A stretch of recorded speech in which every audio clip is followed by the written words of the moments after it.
Bonjour. Yo creo que después de oír la presentación de Javier, yo que me dedico ahora a la cooperación internacional, no nos queda nada más que decir, tenemos ahora una tarea importante por delante que llevar para impulsar que la agenda de cambio de políticas sobre drogas realmente lleve a efecto. Se lleve a efecto progresivamente, porque evidentemente es una agenda que realmente es de una complejidad enorme y con la cual tenemos que lidiar los que trabajamos en la cooperación. La cooperación internacional es un poco el brazo, el brazo ejecutor, el brazo impulsor, facilitador del cambio de las políticas dentro de los países. Son los que nos sentamos a hablar con los ministerios de Interior, de Salud Pública, de Desarrollo Social, de todos los países en los cuales estamos trabajando. Y eso es un reto, yo diría, apasionante y también complejo, porque gran parte de las cuestiones que se plantean desde el punto de vista de derechos humanos, luego hay que sentarse en una mesa y ponerse a trabajar y a cambiar impresiones sobre las políticas de drogas como digo, primero con las agencias de cooperación internacional de muchos países de la región iberoamericana que la tienen y también, como digo, con las contrapartes correspondientes. Yo he tenido la sensación, y la verdad es que ahora, a medida que he ido, como suele pasar en las reuniones, ¿no? Cuando voy oyendo cosas, lo que tenía yo preparado para hablar casi se me queda desenfocado, ¿no? Entonces quería, aunque pasaré luego rápidamente para algunas de las cuestiones que hemos dicho, pero yo quiero decir que esa discusión o ese trabajo con los países sentados en una mesa para empezar a establecer nuevas políticas sobre drogas y sobre otros temas, porque como pueden suponer la agenda de cooperación internacional, las drogas, yo diría más bien que, desgraciadamente, en este momento tienen un papel, yo diría que no es prioritario en la mayor parte de los países, por lo menos con los que yo trabajo, y aunque tienen políticas que les interesa impulsar, pero sin embargo las agendas ahora mismo están centradas en el medio ambiente y el cambio climático como uno de los problemas más importantes y que más aglutina la preocupación de toda la región. Y algunas cuestiones derivadas también en las políticas, depende de qué países, de la política de afrodescendientes, por ejemplo, y el tema de la igualdad de género, que digamos serían las agendas fundamentales de trabajo. Precisamente la ausencia de las políticas de drogas dentro de las agendas de cooperación para el desarrollo es uno de los temas que más quizá podríamos decir que nos preocupa, porque no tiene un lugar perfectamente establecido. Dicho esto, bueno, lo primero que hay que señalar es que dentro de este contexto de la cooperación, como ya se señaló ayer, Naciones Unidas ha aprobado recientemente los Objetivos para el Desarrollo del Milenio, que no son ni más ni menos que cuál va a ser la nueva agenda para el desarrollo mundial hasta un horizonte 2030, que es el que se tiene planteado. Esta nueva agenda de desarrollo tiene una característica diferencial de los objetivos de desarrollo del milenio, que son los que rigieron hasta este año 2015, y es que ha sido una agenda mucho más global en la cual, digamos, la diferenciación o esa especie de estatus diferenciado entre el norte y sur queda mucho más desdibujado y todos los objetivos de desarrollo sostenible pasan a ser responsabilidad de todos los países del mundo. No solo esa distinción de unos, digamos, de un norte-sur que quizá era la que más marcaba la agenda anterior, ¿no? Bien. sin entrar un poco a ello, creo, para ver algunos de los temas de los Objetivos de Desarrollo Sostenible que se han planteado, que son 12 en concreto, 17, el tema de drogas no está incluido de manera específica, pero sí que aparece en el ámbito del punto número 3 en salud y se refiere, dice exactamente, un derecho a una vida sana y bienestar para todos y en todas las edades. Está formulado de esta manera.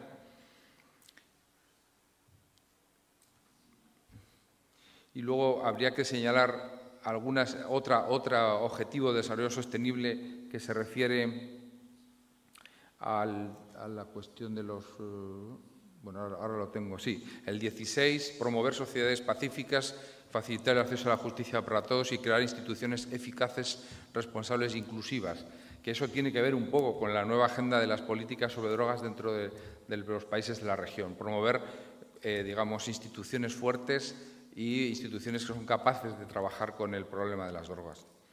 Entonces, digamos, por desarrollar brevemente, en el objetivo de salud número 3 se habla en concreto que para el 2030 se habrá de poner fin a las epidemias de sida, tuberculosis y malaria y las enfermedades tropicales desatendidas y combatir la hepatitis, enfermedades transmitidas por el agua y otras enfermedades transmisibles.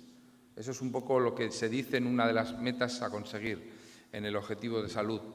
Y también se dice que para 2030 habrá que reducir en 1/3 la mortalidad prematura por enfermedades no transmisibles mediante la prevención y el tratamiento y promover la salud mental y el bienestar. Eso es otra de las metas que están previstas para 2030 en el ámbito de la salud.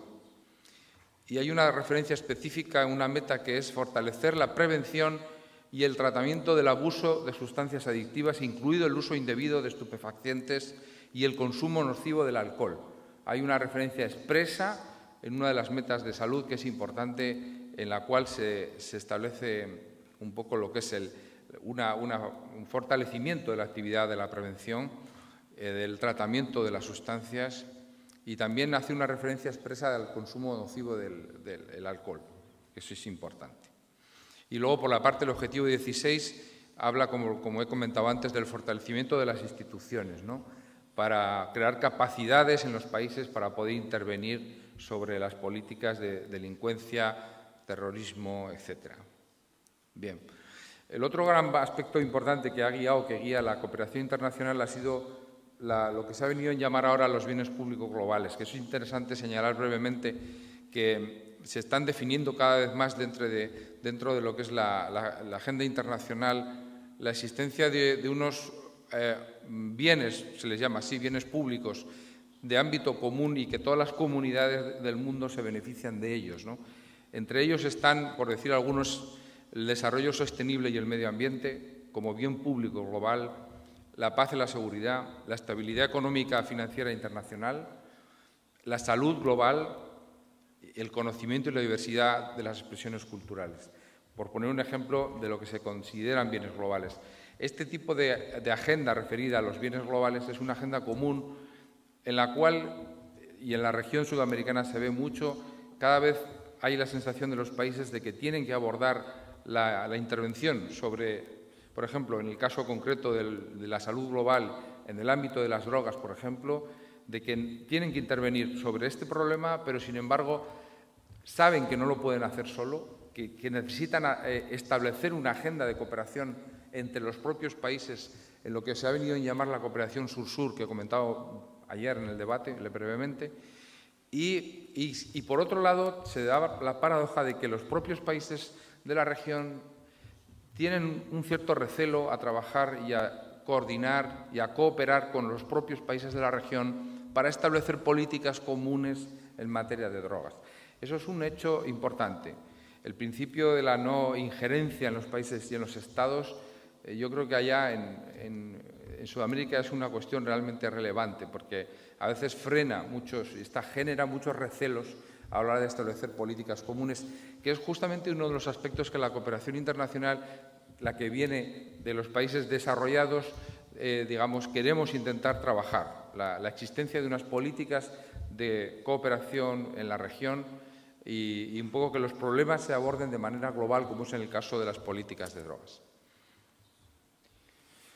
Bueno, no quiero ser pesado y quiero ir un poco rápido. Lo que quiero señalar con respecto a la cooperación internacional en este momento, desde el punto de vista mundial se planteó el dilema de si la cooperación internacional debería de trabajar en los países de renta media, véase los del Cono Sur y la mayor parte y una gran parte de los países de Sudamérica que están ya alcanzando unos niveles de desarrollo importantes, o, sin embargo, la cooperación internacional y la ayuda al desarrollo tenía que centrarse en los países pobres, tradicionalmente pobres, básicamente en África, ¿no? Entonces, lo que viene a señalar un poco algún dato que he puesto ahí es que este dilema y esta decisión sobre dónde intervenir, dónde hacer cooperación al desarrollo, hay unos datos interesantes que convendría señalar. Que en el año 90 la población en población de extrema absoluta, es decir, que tienen menos de $1.25 por día, era de un 43% de la población mundial en el año 90. En el año 2015 es de un 16,3%. Esto es un dato muy, muy positivo y conviene señalarlo. Es decir, se ha reducido de manera global la pobreza en el mundo dentro de lo que es este concepto tal como está definido. Sin embargo, la pobreza relativa, es decir, lo que sería el equivalente a lo que a una persona le cuesta estar incluido socialmente en el país donde está, con el nivel de vida de ese país y el costo que tiene la vida en él, la situación cambia radicalmente. De tal manera que en el año 90 habría unos 2.700 millones de personas que estarían en pobreza relativa y en el 2008 estaríamos hablando de 5.100 millones de personas aproximadamente. Aquí se incluyen, como veremos ahora, justamente que esta pobreza relativa no se ubica en los países de renta baja, es decir, los países, hablamos de África fundamentalmente, algún otro más, por supuesto, sino que se concentra en los países de renta media. Es decir, hablamos de que puede haber 1.000 millones de personas en situación de pobreza relativa en países de renta media y 300 millones de personas en situación de pobreza en países de renta baja. Es decir, el país, la Tierra, el mundo, tiene menos pobreza absoluta, pero tiene más pobreza relativa. Esto es el gran debate que ha habido en la cooperación internacional. España ha defendido en cooperación internacional la necesidad de seguir trabajando en los países de renta media, porque las desigualdades, que ese es el problema, las desigualdades dentro de los países que se están en desarrollo están empezando a generar realmente los verdaderos niveles de pobreza y los verdaderos niveles de conflictividad, de violencia, de tráfico de drogas, de una manera importantísima. Y, sin embargo, como todos saben, el ubicar un dinero para el desarrollo, las bolsas de dinero de los organismos internacionales, etcétera, etcétera, la decisión de dónde colocar el dinero, el que hay cuando ha habido y hemos vivido una situación de crisis internacional muy, muy importante desde el punto de vista económico, claro, es un dilema muy importante, ¿no? Es decir, ¿dónde ponemos dinero? ¿En los pobres o en los que no son tan pobres pero son muy desiguales? El gran problema de la región, de Iberoamérica, es la desigualdad. O sea, existe un desequilibrio muy grande y por eso uno precisamente de los aspectos de la cooperación internacional más demandados por los países sudamericanos es las políticas redistributivas. Ellos están haciendo un gran esfuerzo por establecer sistemas tributarios equitativos que logren, digamos, gravar a las economías las personas que ganan más y, de alguna manera, menos a los que ganan menos. Es un tema que está en la mesa y están demandando mucho en este sentido. Bueno, las consecuencias de la política prohibicionista, yo creo que Javier las ha señalado mucho, ¿no? Pero bueno, lo que se ha dicho en alguna ocasión, la violencia y la delincuencia, la gran agenda de trabajo, la gran preocupación de Iberoamérica es la delincuencia, la inseguridad ciudadana. Ese es el gran problema. Pero la vinculación de la inseguridad ciudadana y la delincuencia, sobre todo en los núcleos urbanos, está vinculada muchísimo, muchísimo al asunto y al ámbito de las adicciones. Sin embargo, en las propuestas de trabajo de cooperación internacional no está la agenda específica o más centrada en lo que es el abordaje de las adicciones como parte de los objetivos de trabajo sobre la mejora de la seguridad ciudadana. O el tema de la delincuencia juvenil, las pandillas urbanas, los robos, un gran problema de robos, ¿no? En fin, a nivel de homicidios, América es el segundo país del mundo en homicidios, el continente, llegando a una situación francamente epidémica, ¿no? Ha habido aprendizajes de las políticas de mano dura respecto a las drogas que han fracasado. Por ejemplo, Guatemala, Honduras, El Salvador en los años 2000 utilizó y endureció muchísimo sus políticas de mano dura y super mano dura contra las maras, y lo que produjo justamente es el efecto inverso. En México, en 2007, la guerra contra las drogas llevó a la militarización de la seguridad ciudadana y aumentó los niveles de violencia, o sea, produjo también un efecto rebote. Aumentó la violencia, los secuestros y las extorsiones. El encarcelamiento. Las penas por tráfico de encarcelamiento en Bolivia, por ejemplo, por tráfico de drogas son 25 años, sin embargo, por homicidio son 20, y por violación 15. En México el tráfico de drogas 25 años y el homicidio 24, es decir, hay una desproporción clarísima de las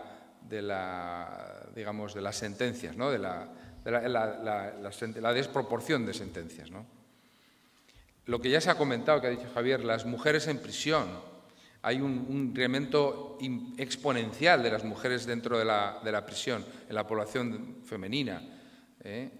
Y básicamente yo creo que tiene que ver también con cuestiones de género, porque muchas mujeres encarceladas, como eso lo he vivido en España también, estaban implicadas por sus parejas o metidas por sus parejas dentro de las cuestiones relativas a lo que es el tráfico de drogas o el menudeo, etcétera, etcétera.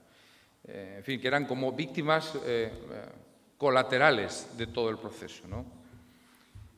Bueno, la parte de enfermedades y lo derivado en cuanto a las enfermedades por las políticas de drogas actuales, derivadas de enfermedades en cuanto a la difícil acceso a muchos tratamientos, sustitución, el tema del control de enfermedades infecciosas, bueno, todo lo derivado en la parte sanitaria sobre las políticas de drogas, eso yo creo que es de sobra conocido.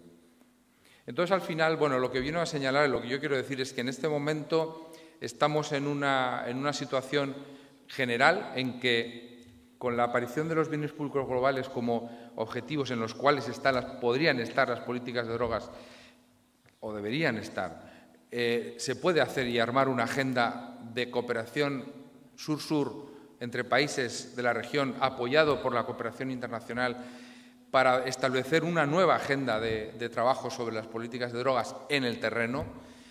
Esto unido, por supuesto, a los Objetivos de Desarrollo Sostenible de la ONU, recientemente aprobados, que van a dar el marco y el paraguas de trabajo.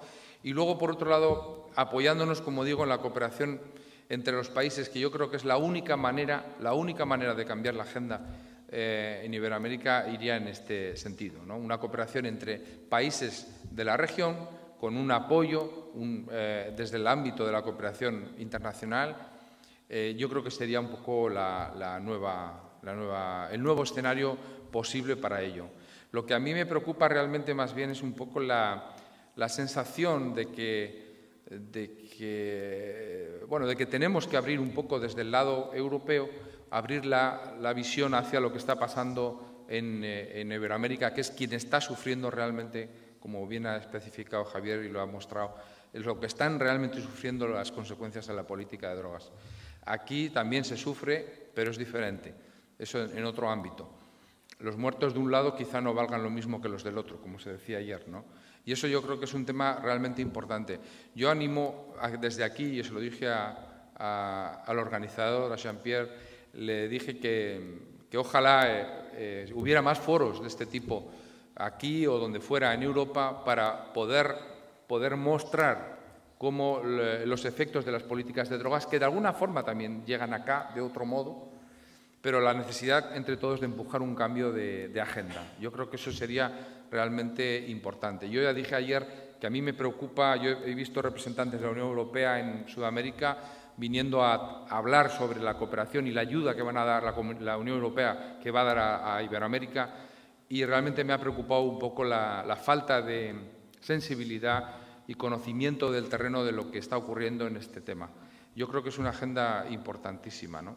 Y yo lo único que decir es que, bueno, por el lado de la cooperación estamos en este reto, en este camino, y bueno, espero que dentro de un año o dentro de dos podamos hablar verdaderamente de avances, ¿no? Yo puedo decirles que hay, por poner un ejemplo, en este momento, que yo sepa, en este momento hay en el ámbito de drogas, por ejemplo, en El Salvador hay un proyecto de cooperación para jóvenes en materia de drogas, pero son proyectos, digamos, de carácter muy centrados en el tema de la violencia, que es, como digo, y la delincuencia juvenil y el consumo de drogas, que es un poco el ámbito que más preocupa.